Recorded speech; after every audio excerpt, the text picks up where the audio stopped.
Different types of compressors lend themselves to different tasks and playing styles. That's what I want to go through in this video, and hopefully it'll help you decide which compressor will work best for you. Let's get something clear first. It's great when you get the perfect one for what you're doing, but compression is compression. It's kind of like talking about slightly different shades of the same color or something. I will do my best to demonstrate the differences between them, but compression is a pretty difficult effect to demonstrate because it's an effect that you kind of feel as a player a lot of the time, more than it being an obvious effect to the listener, especially when you're talking about subtle and transparent compression and stuff like that. So just bear that in mind.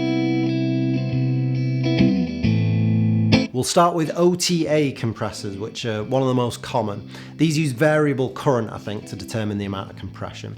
A lot of famous vintage style compressors fit in this category. And I'll put lists of everything down in the description, but OTA compressors include the mkII Dynacomp, which I'm using here, Ross style compressors, the Keeley Compressor Plus, and the Electro Harmonics Tone Corset. They can get quite squashy on high settings, but I find they're pretty good as an all-round, easy to use vintage style guitar compressor for funk or country styles where I don't mind a slightly more obvious compressed sound. They're mostly pretty clean sounding, but normally have a tonal colour in the EQ. See if you can hear the more mid-focus sound when I play through this mkII Dynacomp.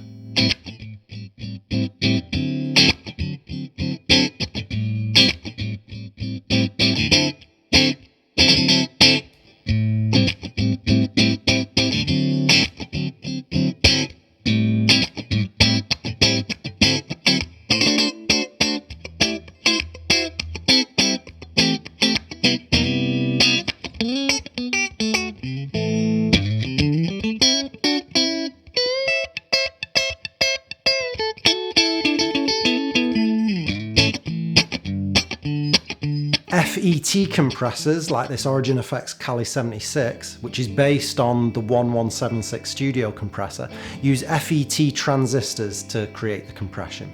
These can get really fast and snappy attack and release times. I find FET compressors like this have a really nice grit to them when you get them pumping.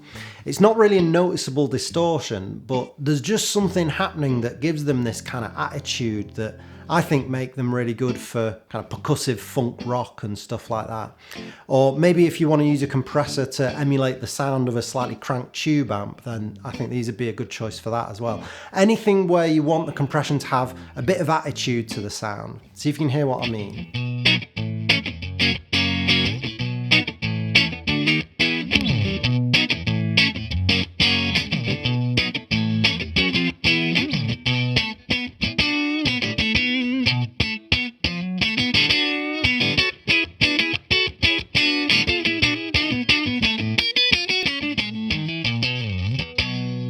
Optical compressors use lights or LEDs to create the compression. Think of optical as in opticians, you know, a sensor in the circuit sees the light from the LED, which is triggered by your guitar signal, and reacts to it by applying compression. I've got this yellow compressor, which is a copy of the diamond compressor. Optical compressors seem to be king when it comes to slow, smooth, transparent compression. I think they're a really good choice of compressor for players that don't really like the sound of compression, but still have a need to gently smooth out their volume level a little bit. I can imagine them working really well for fingerstyle and stuff like that. I used this one most recently for some jazz recording that I did on my Pro Reverb, where the setup didn't allow me to turn the volume up very much at all on the amp. And while I didn't want to crank the amp so much that I got like tube distortion or anything, I wanted to turn it up a little bit so that I got a bit of tube compression just to even out my volume a little bit. This did a really good job at smoothing out my volume in a similar way.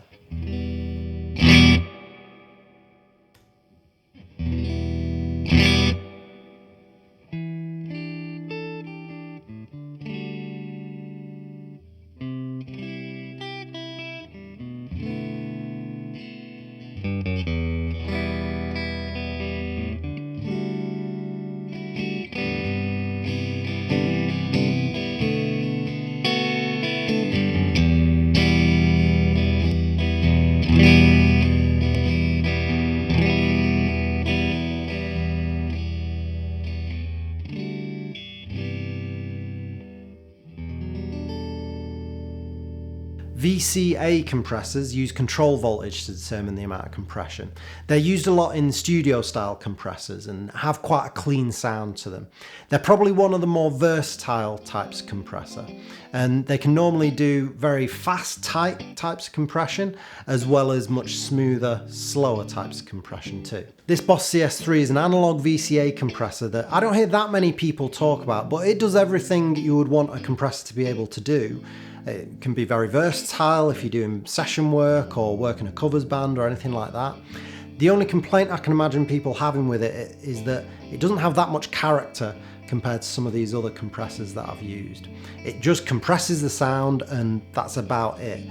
But that might be all that you want. I'll use it here for some overdriven lead playing. These single coils can sometimes sound a bit thin for that, so I'm going to use the compressor to give me more sustain, a bit of a boost, and just generally fatten up the signal going into the overdrive pedal.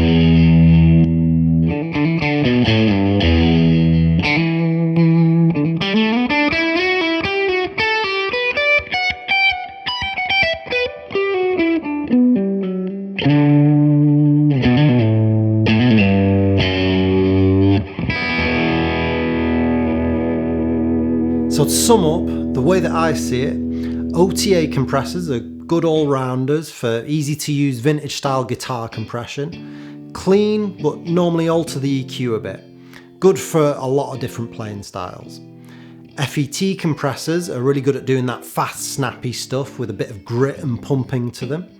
Great if you want a bit of attitude to your compression for funk rock and surf, that sort of thing. Optical compressors are best for smooth, slow, gentle compression that isn't too obvious, so fingerstyle, jazz, gentle compression of lead playing, anything like that. And lastly, VCA compressors, while they sometimes sound a bit clinical and don't have a big character, they're probably the most versatile all-rounders. Let me know which is your favourite down in the comments, and think about checking out this other video on compression that I did, which focuses on stacked compression.